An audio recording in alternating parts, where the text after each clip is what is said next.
तुकोबाराय म्हणतात की पंढरपूरला पांडुरंगाच्या दर्शनाला येणारा मनुष्य प्रत्येकजण याचक आहे, भिकारी नाहीच आहे, भिकारी नाहीच आहे. शब्दप्रयोग बघा, आल्या याचकाशी पुरे धनी. तुकोबारायन मागे शब्दप्रयोग केला आहे, ठाकलोसे द्वारी उभा याचक भिकारी. याचक भिकारी दोन्ही शब्द आलेत, इथं फक्त याचक शब्द आलाय. भिकारी मागत नाही, आपण देऊ ते घेतो निघून जातो. याचक जे मागेल ते द्यावं लागतं. इथं फक्त याचक शब्द आहे. आणि मग देव सिंहासनावर विराजमान झालेत. आता तुम्ही सगळेजण याचक म्हणून या, भिकारी म्हणून येऊ नका, याचक म्हणून या. आणि याचक मागेल ते पांडुरंगाला द्यावं लागतं. पांडुरंग देईल ते घ्यायचं नाही, तुम्ही मागाल ते त्याला द्यावं लागेल. का तर तुम्ही याचक आहात. एकच शब्द प्रयोग आहे, याचक. आल्या याचकाशी पुरे धनी. तुम्ही याचक म्हणून या, भिकारी म्हणून नाही. याचक म्हणून या. तुम्ही जी याचना कराल पांडुरंग ती प्रत्येक इच्छा पूर्ण करेल. आणि पांडुरंगा तू पूर्ण कर असं बांधलंय. पांडुरंगा ती इच्छा पूर्ण कर. पुंडलिका दिलावर करुणाकर विठ्ठले. वर घेतलाय की देवा तुझ्याकडे येणारा मनुष्य हा भिकारी नाही, आता याचक आहे. तो मूढ असो पापी असो, जसा असेल तसे असेल, तो जी याचना करेल ती पूर्ण कर, त्याची इच्छा पूर्ण कर. मागच्या अवतारात तुला सवय होती भक्ताची इच्छा पूर्ण करायचा, दुर्जनाला मारून टाकायचा. आपण बोललो, भक्ता राखे पायापासी दुर्जनाशी संहारी, परित्राणाय साधूना विनाशायाचे दुष्कृता. ते आता देवा या अवतारात चालायचं नाही. या अवतारात तुझ्याकडे सज्जन आला काय दुर्जन आला काय, दोघे सारखे. दोघं जे मागतील ते दे, जे याचना करतील ते दे. ते भिकारी म्हणून येत नाही, ते याचक म्हणून येत आहेत. आणि याचक मागतो ते द्यावं लागतं. आणि मग देवा येणारा मनुष्य पापी असो, पुण्यवान असो, मूढ असो, कसाही असो, तुझ्याकडे आलाय याचना करायला, ती याचना पूर्ण कर. चांगला वाईट असा भेदभाव करू नको. तुझ्याकडे पापी येऊ पुण्यवान येऊ, जे मागतो ते त्याला दे, त्याची इच्छा पूर्ण कर. आणि म्हणून आल्या याचकाशी पुरे धनी. हा पांडुरंगाच्या पाठीमागील अवताराचा आणि पंढरपुरातल्या पांडुरंग अवतारातला फरक आहे. मागच्या अवतारात राम अवतारात, कृष्ण अवतारात सज्जनाचं रक्षण, सज्जना करी गुढी सुखाची उभी. महाभारताच्या युद्धात सगळे दुर्जन, सगळे दुष्ट गोळा केले आणि सज्जन अशा पांडवाच्या हाताने त्यांना मारून टाकलं. दुर्जन मारले, सज्जन पांडव मागे ठेवले. पांडवाच्या हाताने धर्माची स्थापना केली. अधर्माची अवधी तोडी, दोषाची लिली फाडी, सज्जना करवी गुढी सुखाची उभी. दुष्ट मारले, सज्जन पांडव मागे ठेवले, पांडवाच्या हाताने धर्माची स्थापना केली. देव मागं चाललं, सज्जनाला मागं ठेवायचं, दुर्जनाला मारायचं आणि सज्जनाच्या हाताने धर्माची स्थापना करायची. ते मागं चाललं मागच्या अवतारात. आता या विठ्ठल अवतारात हे चालायचं नाही.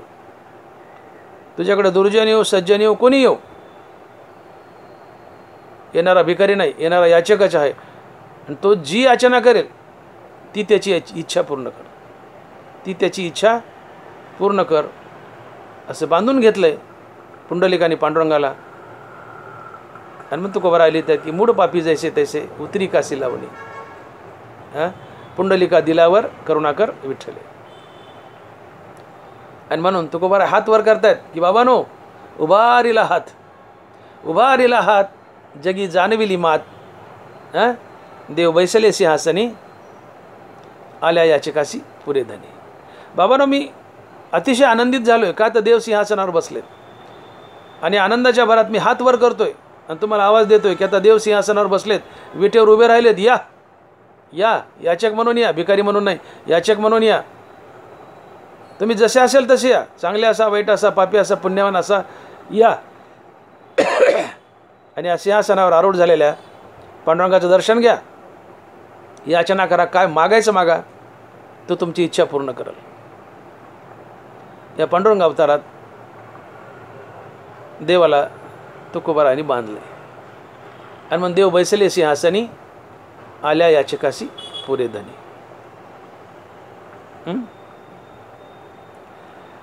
हा पुंडलिक निमित्ताला आहे. एका पुंडलिकासाठी पांडुरंग किंवा कृष्ण परमात्मा पंढरपुरात आला, पण तो सगळ्याचे कुडे निवारण करतो ह्या अभंगाच्या 3ऱ्या चरणात. आणि तुकोबाराय लिहितात की एकाच्या कैवाडे उगे बहुतांचे कोडे, एकाच्या कैवाडे उगवे बहुतांचे कोडे. बाबांनो, पुंडलिक हा निमित्त आहे. पुंडलिकाने जरी भगवंताला कृष्णाला बोलवलं, विटेवर बांधलंय, पंढरपुरात उभा केलाय, कृष्णानं पुंडलिकाचा उद्धारही केलाय, पण देवालाच पंढरपुरात यायचं होतं आणि मूळ पापी जैसे तसे सगळ्याचा उद्धार करायचा होता. पुंडलिक निमित्त मात्र आहे. किंवा निमित्त मात्र जरी नसला, पुंडलिकासाठी जरी आला, तर देव पुंडलिकासाठी आला. हा पुंडलिकाला फायदा तर झाला, पण त्याच्याबरोबर सगळ्या जगाला त्याचा फायदा होतो. म्हणून तुम्ही या. देवाने अर्जुनाला गीता सांगितली. काय एकट्या अर्जुनालाच फायदा झाला का? अर्जुनाचे निव्याजे गीता प्रकाशोनी श्रीराजे, संसारा एवढे थोर वजे फेडिले जगाचे. अर्जुनाला गीता सांगितली, ती एकट्या अर्जुनाच्याच कामी आली का? नाही, आज ती आमच्या कामी येते ना. मी बोलतो ही गीताच आहे, ती आमच्या कामी आली. मी गाथा बोलतोय, ज्ञानेश्वरी बोलतोय, म्हणजे गीताच आहे. सांगितली अर्जुनाला, पण ती आमच्याही कामी आली. देव आला पुंडलिकासाठी, पण तो आमच्याही कामी आला. आणि म्हणून पुंडलिकाचं निमित्त आहे, फायदा सगळ्या जगाचा आहे. आणि म्हणून एकाच्या कैवाडे उगवे बहुतांचे कोडे. कैवाडे म्हणजे निमित्त, किंवा कैवाडे म्हणजे कैवार. कैवाडे म्हणजे कैवार किंवा कैवाडे म्हणजे निमित्त. देव पुंडलिकाचा कैवार घेऊन आला किंवा पुंडलिकाच्या निमित्तानं आला. पुंडलिक निमित्त झाला, पण फायदा साऱ्या जगाचा झाला. भगीरथानं गंगा आणली. भगीरथासाठी गंगा आहे, बाकीच्यासाठी काय ओळ आहे का? ती का नदी नाला आहे? ती आमच्यासाठी गंगाच आहे. जरी भगीरथानं गंगा आणली, तिचा भगीरथाला फायदा झाला, पण सोबत अख्ख्या जगाला फायदा होतो. कुणी जा गंगेत बुडी मारा, पाप धुवून या, उद्धार करून या.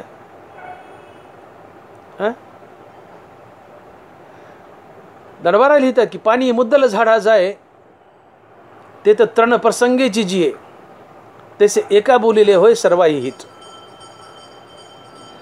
पाटानं पाणी ज्वारीला चाललंय, मुख्य भरणं ज्वारीचं आहे, पण ज्या पाटानं पाणी वाहतंय त्या पाटात गवत असतं, ते गवतही जगून निघतं. पाणी मुद्दल झाडा जाय, ते तर तृण प्रसंगेची जिये, तसे एका बोलिले होय सर्वाही हित. पाणी चाललंय ज्वारीला, पण ज्या पाटानं चाललंय त्या पाटातलं गवतही त्या पाण्यामुळे जगून निघतं. गीता सांगितली अर्जुनाला, अर्जुनाचा उद्धार झाला, पण तीच गीता वाचून आणि अनुकरणात आणून आम्ही आमचा उद्धार करून घेतो. तसं पुंडलिक निमित्त झालाय कृष्णाला पंढरपुरात बांधायला, निमित्त झालाय, पुंडलिकाचा उद्धार झालाय. पण त्याच कृष्णाच्या भेटीला आम्ही गेलो तर आमचाही उद्धार होतो, आमचेही कोडे सुटतात.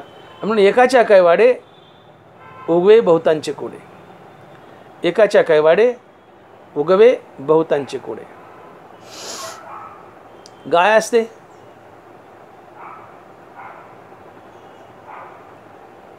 ती कोणासाठी दूध देते? वासरासाठी. दुधावर पहिला अधिकार वासराचा आहे. गाय शेतातून चरून आली, पहिला अधिकार वासराचा. वासरू सोडावं लागतं, गाय मग पाना सोडते, पण त्याला आपण खेचून आणतो आणि मालक कासेत बसतो आणि बादलीभर दूध काढतो. निमित्त वासराचं आहे, पण गायने दूध कुणाला दिलं? साऱ्या घराला दिलं. वासराला तर दिलंच, पण साऱ्या घरालाही त्याचा लाभ झाला. निमित्त वासराचं, फायदा घराचा आहे. निमित्त पुंडलिकाचं, फायदा साऱ्या जगाचा आहे. आणि मग एकाच्या कैवाडे उगवे बहुतांचे कोडे. एक गुराखी होता, अडाणी मनुष्य, दांडगाच्या दांडगा गुराखी, जनावरं सोडा, शेतात जाव, डोंगराला जनावर चारून आणावीत, हा त्याचा रोजचा क्रम, रोजचा धंदा. एके दिवशी जागा बदलून दुसऱ्या डोंगराला गेला, खोलदरीत जनावरं चारत चारत. तिथे एक त्याला योगी दिसला. तो योगी योग साधना करत होता. एक नागपुडी दाबायचा, दुसऱ्या नागपुडी हवा सोडायचा, पुन्हा ती दुसरी दाबायचा, पुन्हा पहिलीने हवा सोडायचा. हा गोरा गेला, म्हणलं काय करला रे? ते म्हणलं योगा करावले. म्हणले काय असतं ते? ते गुराखी म्हणतो काय असतं ते? अरे बाबा म्हणले असे एक एक नागपुडी बारी बारीने दाबली तर देव भेटतो. गुराख म्हणतो नागपुड्या दाबल्या देव भेटतो? म्हणले हो बघ बरं. ते गेलं बाजूच्या दरीतन बसलं. म्हणले आले ते एक एक नाग दाबतंय, एक नागपुडी दाबल्या देव भेटतं, मग दोन्ही दाबल्या तर लवकर देव भेटल. त्यांनी दोन्ही नागपुड्या दाबल्या, गुदमरलं, नाकच सोडी ना. देव येत नाही तो पण नाकच सोडित नाही. म्हणले तडपड तडपड तडपड करायला, हातपाय खोडायला लागले, मरायचंय. तेवढ्या देव पुढे उभा राहिला. तुका म्हणे प्राण करा देवाची अर्पण. हा देवाला प्राण अर्पण करायला लागला, देवाला यावं लागलं. देव उभा राहिला. म्हणले नागपुड्या सोड, येडायच का? म्हणले मरशील ना. म्हणले मी देव आलोय. त्याने नागपुड्या सोडल्या, नाग दाबलेला. म्हणले तू देवच कशावरून? काही पुरावा दे ना. अरे म्हणले बा मी देवच आहे. नाही नाही म्हणले पुरावा दे काहीतरी. अरे त्या बाजूच्या सांगितलं ना, म्हणले योग्याने तुला नाग दाबल्यावर देव भेटतो. आता पटलं का? नाही हे ठीक आहे म्हणले, पण जेव्हा तो म्हणेल तेव्हा मी खात्री मान्य करेल. म्हणले तू चल म्हणले त्याच्याकडं, आणि तो जर म्हणला की तू देव आहे मी मान्य करेल. अरे म्हणले ते अजून भेट द्यायच्या योग्यतेचं नाही. 12 वर्ष झाले नाग दाबतंय, 15 वर्ष झाले नाग दाबतंय, त्याला अजून मी भेट दिली नाही. का तर ते भेट देण्याच्या योग्यतेचं नाही, ते दाटूमोठी नाग दाबते. म्हणले तू खरोखर दाबलंस आणि पक्क दाबलंस म्हणून मला यावं लागलं, नाही तुम्ही याला असतास. तसं ते मरेपर्यंत नाग कुठं दाबते? म्हणले नाही ते काही असं. म्हणले तुला यावं लागेल. देव म्हणले येत नाही मी. म्हणले मग दाबतो नाग. तू येत नाही देवा, मग दाबतो नाग. दाबलं पुन्हा नाग. देव म्हणले सोड सर येतो. म्हणले गेले देव. आता ते योग्याच्या पुढं उभं राहिले, हा गुराखी आणि देव. तो गुराखी म्हणतो ए योग्या, देवाला घेऊन आले, तू मला नाग दाबल्या देव भेटतो. पलीकडच्या दरीत गेलो, दोन्ही नागपुड्या दाबल्या, कच्चून आवळल्या, हातपाय खोडत होतो, मरायला आलो पण नाग सोडलं नाही. देव आला. म्हणले बघ घेऊन आलो देवाला. हाच देव आहे का सांग? आता गंमत अशी की ह्या गुराख्याला देव दिसत होता, पण त्या योग्याला देव दिसत नव्हता. ते योगी म्हणतात कुठे देव? मला तर दिसा ना. गुराखी म्हणतो देवा अरे तू मला दिसतो, त्याला काय दिसा ना? अरे म्हणले ते दिसायच्या योग्यतेचं नाही अजून. ते काय असं म्हणले, त्याला तू दिस, आणि ती जर म्हणला तू देव आहे तर मान्य, नाही तर बघ मग पुन्हा पुन्हा दाबतो नाक. हे धाकच दाखवायचं, हे दाबायला म्हणलं नाक. दाबलं ना. देव म्हणले सोड सोड सोड सोड सोड. दिसतं म्हणले त्याला, सोड नाक. योग्याला देव दिसला. देव कोणासाठी आला? गुराख्यासाठी आला, गुराखे निमित्त. पण देव योग्यालाही दिसला. पुंडलिक निमित्त देव सगळ्या जगालाही दिसला. देवाने सगळ्या जगाचाही उद्धार केला. आणि म्हणून तुकोबाराय बोलतात की एकाच्या कैवाडे उगवे बहुतांचे कोडे. एकाच्या कैवाडे उगवे बहुतांचे कोडे. पुंडलिक निमित्त आहे, पण देवाला जगाचाच उद्धार करायचा होता. आणि म्हणून पुंडलिकाला निमित्त करून देव विटेवर उभा आहे, सिंहासनावर बसलाय आणि सगळ्या जगाची कोडी सोडवतोय. काय कोडी सोडवतो बरं देव? काय असतं कोडं? म्हणजे काय? कोडं या शब्दाचा अर्थ होतो प्रश्न. कोडं म्हणजे प्रश्न, कोडं म्हणजे अडचणी, कोडं म्हणजे संकट. कोडं या शब्दाचे अनेक अर्थ होतात. कोडं म्हणजे प्रश्न, कोडं म्हणजे अडचण, कोडं म्हणजे संकट.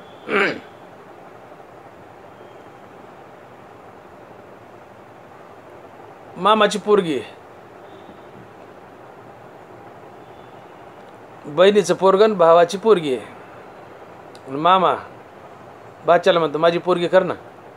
भाऊ आला बहिणीकडं, अक्का सांग ना माझी पोरगी करायला तुझ्या पोराला. मामाची पोरगी, मामा लयच आग्रह करायला, बात चला, कर ना माझी पोरगी, कर ना माझी पोरगी, बायको कर ना माझी पोरगी, कर ना माझी पोरगी. पोरगा म्हणते माझं शिक्षण राहिलं आहे अजून, आताशी तर MBBSला नंबर लागला आहे, सगळं शिक्षण राहिलं आहे, मला नाही करायची बायको. मग पोराचे मायबाप आग्रह करतात. मग पोरगं म्हणतं, आई बाबा काय कोड्यात टाकलं मला तुम्ही, शिक्षण राहिल्यानं पोरगी कर, पोरगी कर, बायको कर, काय कोड्यात टाकले मला तुम्ही.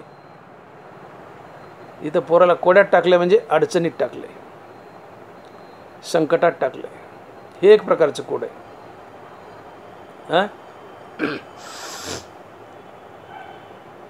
अर्जुनाने देवाला सांगितलं, देवा तू माझा रथ दोन्ही सैन्याच्या मध्यभागी उभा कर. देवाने बरोबर दोन्ही सैन्याच्या मध्ये रथ उभा केला आहे. पण नेमका अर्जुनाला एकीकडून पितामह भीष्म दिसतोय आणि दुसरीकडून द्रोणाचार्य दिसतोय. असे दोघं दिसतील अशा ठिकाणी रथ उभा केला.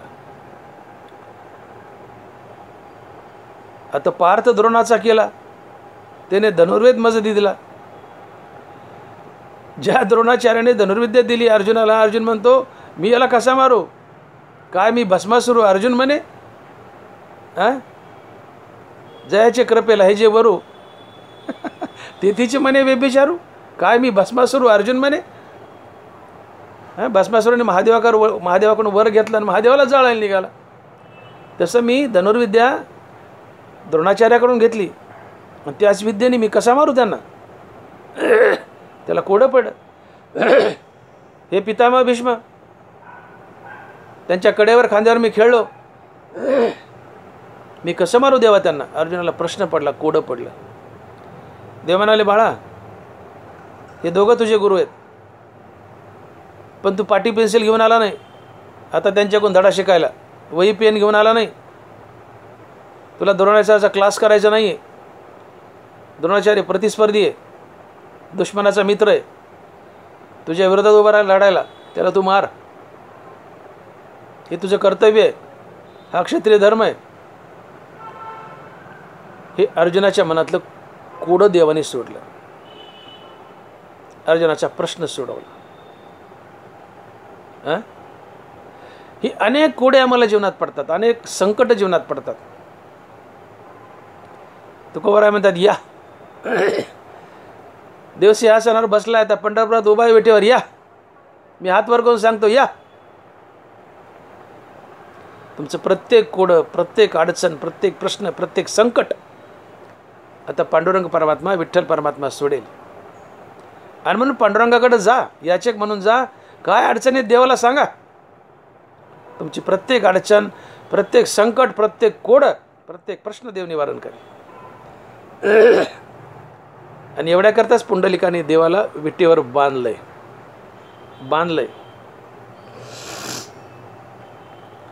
जीवनात आपण गमतीने एकमेकाला कोडे घालतो बघा.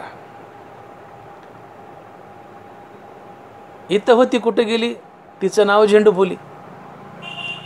लहानपणी आपण कोडे घालायचो, इथं होती कुठे गेली, तिचं नाव झेंडू फुली. काय उत्तर सांगा बरं, मला नंतर फोन करून सांगा, डॉक्टर मोठे साहेब हे उत्तर आहे. इथं होती कुठे गेली, तिचं नाव झेंडू फुली.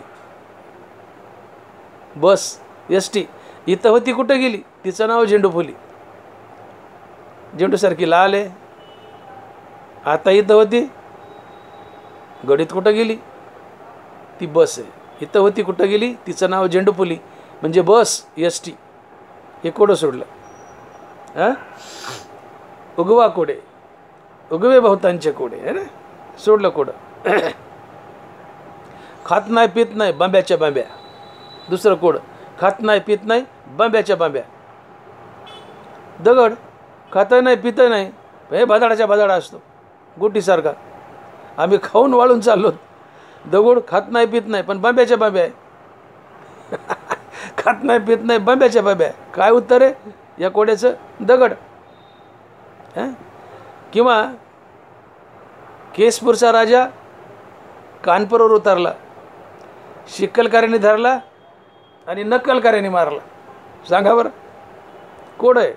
केसपूरचा राजा कानपूरवर उतरला, शिक्कलकार्याने धरला आणि नक्कलकार्याने मारला. ऊ डोक्यातले वा, केसात वा तरतर करतात, म्हणजे केसपूरचा राजा, ती ऊ खाली कानावर आली म्हणजे केसपूरचा राजा कानपूरला आला, म्हणजे केसातून ऊ कानावर आली. हे बोटं म्हणजे शिकलकरी बोटाने विणतात ना, ते बिलणे काततात. मग शिकलकऱ्याने धरला म्हणजे बोटाने उधरली आणि नखाने मारली म्हणजे नकलकऱ्याने मारला. केसपूरचा राजा कानपूरवर उतरला, शिकलकऱ्याने धरला, नकलकऱ्याने मारला. उत्तर आहे ऊ, डोक्यातले वा. ही कोडे आहेत. हे कूट प्रश्न आहेत. मग तुकोबाराय म्हणतात, या रे बाबा या, किती कूट प्रश्न असू द्या, किती कोडे असू द्या, किती संकट असू द्या, किती अडचणी असू द्या, तुम्ही पांडुरंगाकडे या. आता तो विटेवर उभा आहे. तो तुमचं प्रत्येक कोडं सोडवेल, प्रत्येक प्रश्न सोडवेल, प्रत्येक अडचण सोडवेल, प्रत्येक संकट सोडवेल. आणि पुंडलिकानं देवाकडून वचन घेतलंय, देवा तुझ्याकडे येणारा आता भिकारी नाही, प्रत्येकजण याचक आहे. आल्या याचकासी पुरे धनी. तुझ्याकडे येणारा भिकारी नाही आहे. तुकोबारा याचक भिकारी म्हणून आले, पण तुझ्याकडे आता येणारा प्रत्येकजण याचकच आहे. आणि याचक जे मागेल ते द्यावं लागतं. प्रत्येकजण याचक म्हणून या, आणि जे मागाल तेच तुम्हाला पांडुरंग देईल. आपली इच्छा पूर्ण करून घ्या. आणि म्हणून निमित्ताला पुंडलिक आहे, पण सगळ्या जगाचे कोडे पांडुरंग उगवतो, अर्थात सोडवतो. उगवणं म्हणजे गुंता काढणे, प्रश्न सोडवणे. केस उगवले, केस तोडणं वेगळं. केसाचा गुंता झाला तर केस उगवावेत, म्हणजे एकमेकापासून मोकळे करावेत, त्याला म्हणायचं उगवणं. फणे घेऊन हळूहळू भांग पाडायचा आणि केस एकमेकापासून वेगळे करायचे, गुंता काढायचा, त्याला म्हणायचं उगवणं. तसं तुमच्या जीवनाचा गुंता पांडुरंग काढील. या शरण या, जसे असेल तसे या. पापी मूळ जैसे तसे, कसे असू दे या. याचक म्हणून या. आता भिकार नाही, याचक म्हणून या. अधिकार नाही या. याचक अधिकारी असतो. तो मागेल तेच द्यावं लागतं. तुम्ही मागाल ते पांडुरंग देईल, कारण मी पांडुरंगाकडून वचन घेतलंय, असं पुंडलिक म्हणतो. याचक सहसा संसारातलं मागतो, देव देतोय. तुकोबारा लिहितात, काया वाचा म्हणे दृढ धरा धरी. काया वाचा म्हणे दृढ धरा जीवी, सर्व मी चालवी भारत्याचं. काय न वाचने मनानं पांडुरंगाला अंतकरणात दृढ धरा, त्याचं नित्य नामस्मरण करा. त्याने शब्द दिलाय की तुमचा भार माझ्यावर असेल, तुमचा संसार मी चालवेल. तुम्ही फक्त याचक म्हणून या पांडुरंगाकडं. तो सिंहासनावर उभा आहे विटेवर, आता तुम्ही या. पण काया वाचा म्हणे त्याला दृढ धरा, त्याचं नाम घ्या. त्याने शब्द दिलाय, काया वाचा म्हणे दृढ धरा जीवी, सर्व मी चालवी भारत्याचं. या शरण देवाला दर्शन घ्या, त्याचं नामस्मरण अंतकरणात धारण करा. त्याने वचन दिलंय, तुमचा सर्व भार मी चालवेल. तुका म्हणे त्याचे पाहिली अपाय, तुका म्हणे त्याचे पाहिली अपाय, मग दुःख जाय सर्व भावे. एकदा पांडुरंगाचे पाय पहा, तुम्ही कसे असा पण या पांडुरंगाचे पाय पहा, तुमचं दुःख निवारण जाईल, तुमचं दुःख निवारण होईल. हे संसारिक कोडे सोडतो देव. राम म्हणता जन्म नाही गर्भवास, राम म्हणता जन्म नाही गर्भवास, नव्हे दरिद्रास पात्र कधी. देवानं शब्द दिलाय, तुम्ही रामनाम घ्या, पांडुरंगाला शरण जा, तुमचा गर्भवास संपेल. अर्थात तुमच्या मागे लागलेला जन्ममानाचा फेरा संपेल आणि जीवनात तुम्हाला कधी दारिद्र्य येणार नाही. इथं संसारिक आणि पारमार्थिक दोन्ही प्रकारची देणगी तुम्हाला देवानं दिली आहे. राम म्हणता जन्म नाही गर्भवास, नव्हे दरिद्रास पात्र कधी. राम म्हणता जन्म नाही गर्भवास, नव्हे दरिद्रास पात्र कधी. तुम्ही नित्य रामनाम घोकलं तर संसारात तुम्हाला कधीच दारिद्र्य येत नाही आणि तुमच्या मागचा जन्ममरणाचा फेराही संपतो. फक्त या, फक्त या. देवाने शब्द दिलेत, या याचक म्हणून या. त्याच्या चरणावर मस्तक ठेवा. तुम्ही कसे असा या, तो सिंहासनावर बसलाय विटेवर उभा, या. त्याच्या दर्शनानं संसारात बरकत येईल, पुढे मुक्तही व्हाल. राम म्हणता जन्म नाही गर्भवास, नव्हे दरिद्रास पात्र कधी. संसारिक कोडे सुटतात, परमार्थिक कोडे सोडतो देव. पूर्वी काय होतं, किती अवघड होतं देवाला भेटायचं किंवा वैकुंठाची प्राप्ती किती अवघड होती. तुकोबाराय लिहितात, वैकुंठा जावया तपाचे सायास, लागे जीवा नाश करणे बहु. वैकुंठाला जायचं तर तप करावं लागायचं, तेव्हा वैकुंठाची प्राप्ती व्हायची. याच्यासाठी जप, याच्यासाठी तप, व्यासे अमुप ग्रंथ केले. वैकुंठा जावया तपाचे सायास, तप करावं लागायचं. पण पुंडलिकाने किती सोपं केलं, किती सोपं केलं. तया पुंडलिके केला उपकार, तया पुंडलिके केला उपकार, फेडावया भार पृथ्वीचा. तप केल्याशिवाय वैकुंठाची प्राप्ती होत नव्हती. आता नुसतं पांडुरंगाच्या दर्शनानं वैकुंठ आहे. तया नारा लादले वैकुंठ जोडले, सकाळी घडले तीर्थाटन. तुम्ही नुसतं हरी हरी हरी हरी म्हणा, रामकृष्णारी जाप करा, पांडुरंगाचं दर्शन घ्या.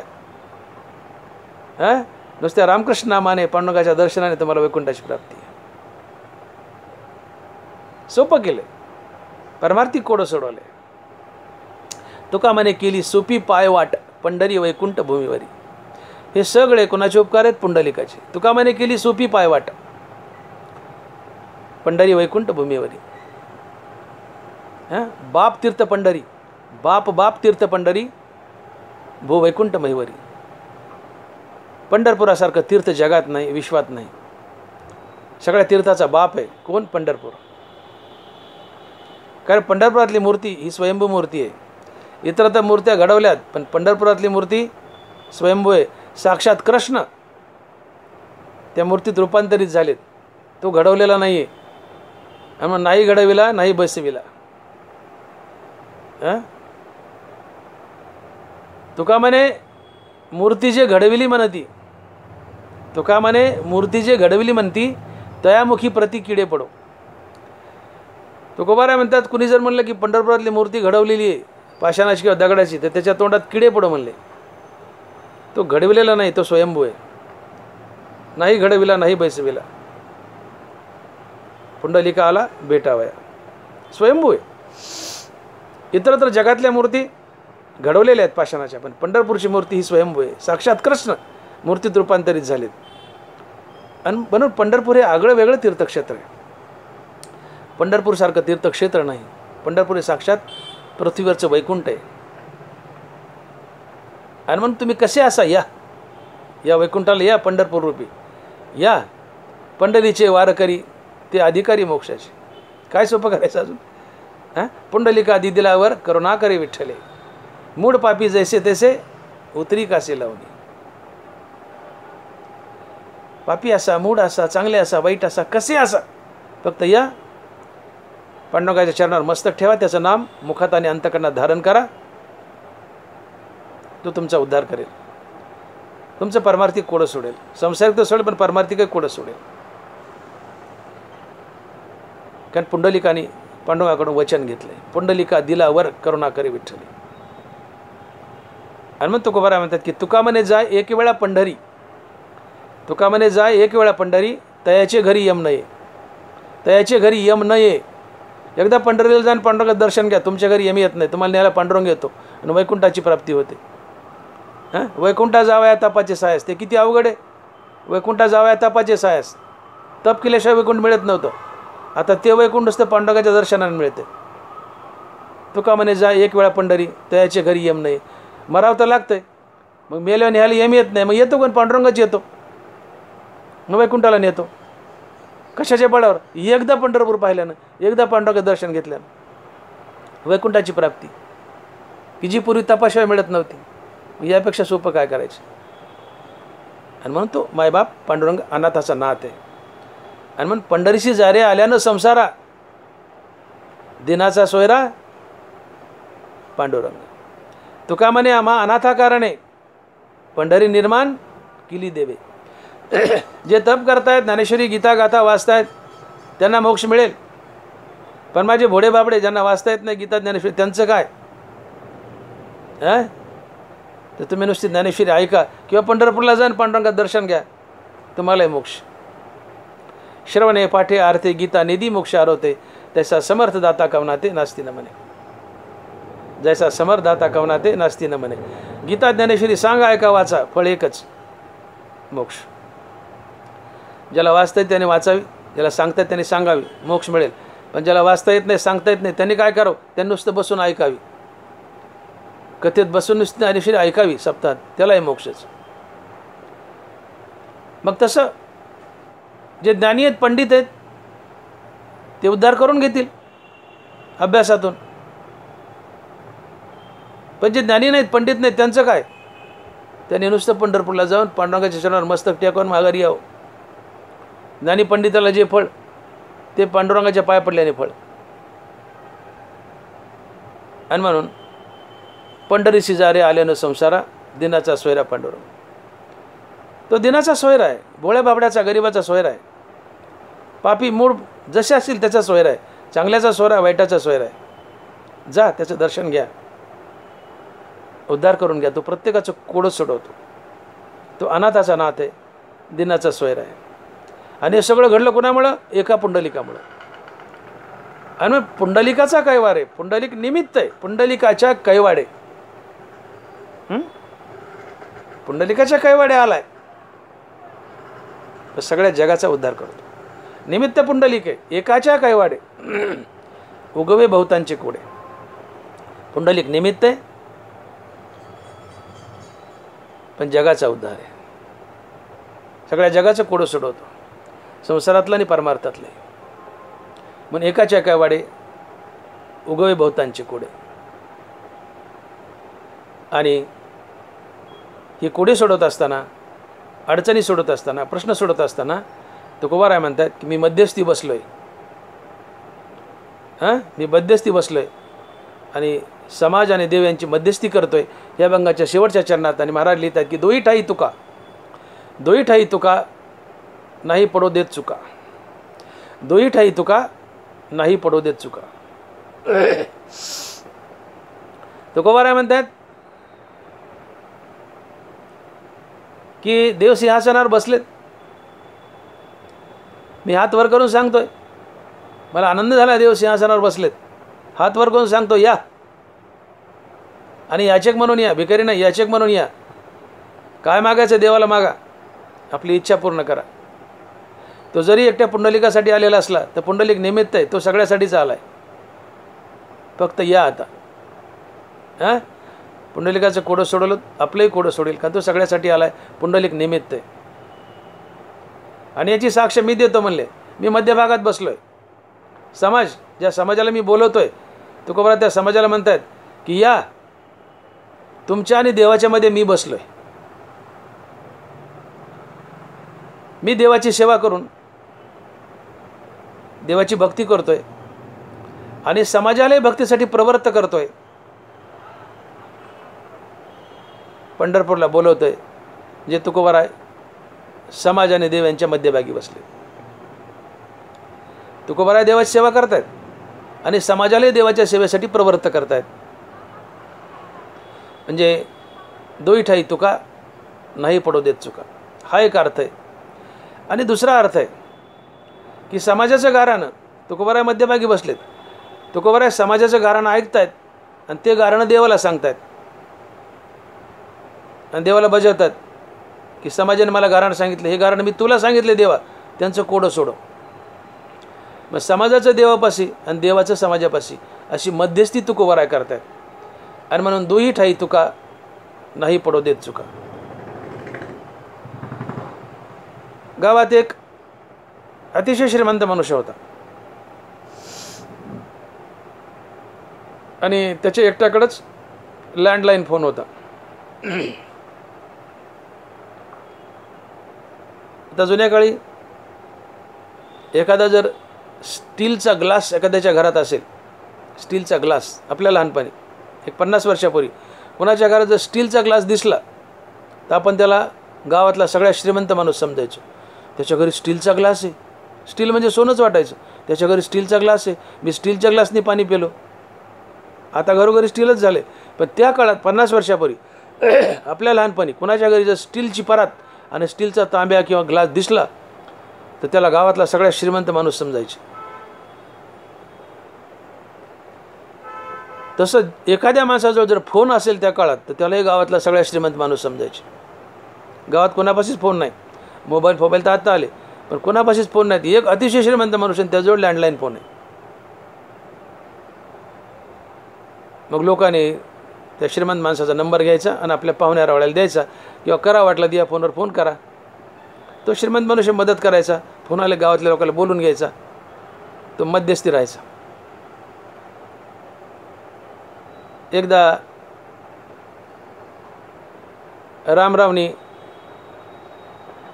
त्या श्रीमंत माणसाच्या घरी फोन केला आणि मला श्यामराव माझा नातेवाईक जरा बोलून घ्या ना. घेतलं बोलून श्यामरावला. त्या मोठ्या माणसाने श्यामराव आला. त्या मोठ्या माणसाने फोन लावला. मोठा होता, सरपंच बी होता गावचा. त्या मोठ्या माणसाने सरपंचाला फोन लावला. म्हणजे श्यामराव बोला. श्यामराव म्हणतो, सरपंच साहेब मला काय येते हो, मी अडाणी माणूस आहे, तुम्हीच बोला. मग त्या रामरावला म्हणतो, रामराव ते म्हणते मला काही येत नाही, तुम्हीच बोला, सांगा काय निरोप आहे, मी सांगतो. रामराव म्हणतो, श्यामरावला सांगा उद्या आम्ही तुमची मुलगी पाहायला येणार आहेत. मग तो सरपंच म्हणतो, मोठा माणूस, अहो रामराव म्हणतोय तुमची पोरगी पाहायला यायचं आहे. श्यामराव ऐकलं का? श्यामराव म्हणतो हो. मग श्यामराव म्हणतो, विचारा किती माणसं येतील. सरपंचाने विचारलं किती माणसं येतील. तर रामराव म्हणतो, एक ट्रक भरून येतील. एक ट्रक भरून म्हणजे 100-150 माणूस. रामराव म्हणतो 50-100 माणूस येईल ट्रक भरून. ठीक आहे म्हणलं, येऊ द्या. तिथं काय केली त्या श्रीमंत माणसानं, सरपंचानं रामराव श्यामराव यांची मध्यस्थी केली. रामरावचा फोन आलाय, सरपंचानं उचललाय, श्यामराव बाजूला बसलाय. रामरावचा निरोप घेतोय सरपंच आणि तो निरोप श्यामरावला सांगतोय.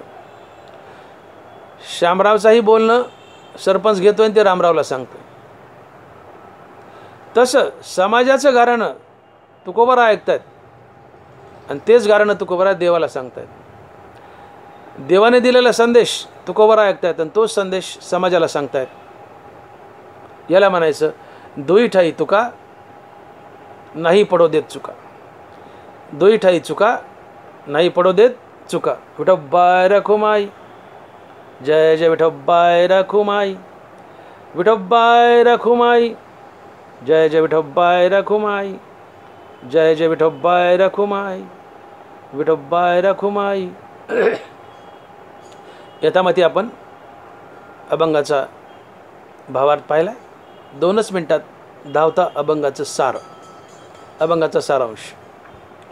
तुकोबाराय म्हणतायत, उभारीला हात जगी जानविली मात. देव बैसले सिंहासनी आल्या याचकासी पुरे धनी. एकाच्या कैवाडे उगवे बहुतांचे कोडे. दोई ठाई तुका नाही पडो देत चुका. तुकोबाराय म्हणतायत, पुंडलिकानी विठ्ठलरूपी देव, कृष्णरूपी देव सिंहासनावर बसवलाय, अर्थात विटेवर उभा केलाय. हे पाहून मला अति आनंद झालाय आणि त्या आनंदाने मी नाचू लागलोय. माझे हात वर झालेत आणि मी हात वर करून तुम्हाला आवाज देतोय, तुम्हाला जाणीव करून देतो की हे जन हो, तुम्ही आता पंढरपूरला या. देव सिंहासनावर बसलेत, अर्थात विटेवर उभे आहेत. त्यांना येऊन भेटा, त्यांचं दर्शन घ्या आणि देवाकडे याचक म्हणून या. आपली गाराणी सांगा, भिकारी म्हणून याचक म्हणून या आणि तुम्हाला हवंय ते मागून घ्या. हा विटेवरचा देव तुम्हाला हवंय ते देईल, तुमची इच्छा पूर्ण करेल. फक्त तुम्ही या देवाकडे या. हा विटेवरचा देव विठ्ठल विटेवर उभा आहे, याला पुंडलिक निमित्त आहे. आलाय पुंडलिकासाठीच, पण ते एक निमित्त आहे. हा आलाय सगळ्या जगासाठी. पुंडलिकाचं कोडं सोडवलं, तो तुमचंही कोडं सोडवेल, तुमच्या अडचणी संकट दूर करेल, तुमचे प्रश्न सोडवेल. म्हणून याच्याकडे या. जसं पुंडलिकाचं कोडं सोडवलं, तुमचंही कोडं सोडवेल. पुंडलिकाचा उद्धार केला, तुमचाही उद्धार करेल. फक्त याच्याकडे या. आणि याची शाश्वती मी देतो. तुकोबाराय म्हणतात शाश्वती मी देतो. मी मध्यस्थी आहे. दोन माणसाची भांडणं आहेत, जिम्मेदारी घ्यायची. एखादा मध्यस्थी होतो, जेलातून मनुष्य सोडायचा आहे, जामीन व्हावं लागतं, तो मध्यस्थी असतो. तसं पब्लिक हो, जनते हो, जन हो, लोक हो, मी मध्यस्थी आहे. मी ग्वाही देतो. एक बाजूला जनता आहे, एक बाजूला पांडुरंग आहे, मध्ये मी आहे म्हणले तुकाराम महाराज. आणि मी ग्वाही देतो. तुम्ही सांगा काय सांगायचं. जनतेने मला सांगावं, जनतेने तुकोबाराला सांगावं, जनतेचं गारानं. आणि तुकोबाराने ते गारानं पांडुरंगाला सांगावं. तुकोबाराय म्हणतात तुम्ही या, तुमचं गारानं मला सांगा, तुमची कोडी मला सांगा, मी पांडुरंगाला सांगेल. आणि ते तुमचं काम पांडुरंगाकडून करून घेईल. आणि पांडुरंगानं केलं असं परत तुम्हाला निरोप देईल. म्हणून जनता सांगते, तुकोबारा ऐकतायत. तुकोबारा हे गारानं पांडुरंगाला सांगतायत. पांडुरंग काम करतोय, पांडुरंगानं काम केल्याचं पांडुरंग तुकोबाराला सांगतोय, तुकोबारा पुन्हा जनतेला सांगतायत. तुकोबाराने मध्यस्थी केली आहे. आणि म्हणून बाबांनो घाबरू नका, मी मध्यस्थी आहे. काय असेल ते मला सांगा, मी देवाला सांगेल. देवाने सांगितलं तुम्हाला सांगेल. मी मध्यभागी आहे, मी मध्यस्थी. मी यात चूक होऊ द्यायचो नाही, बरोबर काम करेल, दोन्ही निरोप बरोबर देईल. आणि मग दोही ठाई तुका नाही पडो देत चुका. दोही ठाई तुका नाही पडो देत चुका. ज्ञानेश्वर माऊली ज्ञानराज माऊली तुकाराम. ज्ञानेश्वर माऊली ज्ञानराज माऊली तुकाराम. जय विठ्ठल जय जय विठ्ठल. बोली लिले कुरे वेळी वाकुडी उत्तरे. करा क्षमा अपराध महाराज तुम्ही सिद्ध. नाही विचारिला अधिकार मी आपुला. करा क्षमा अपराध महाराज तुम्ही सिद्ध. तुका म्हणे ज्ञानेश्वरा राखा पायापै किंकरा.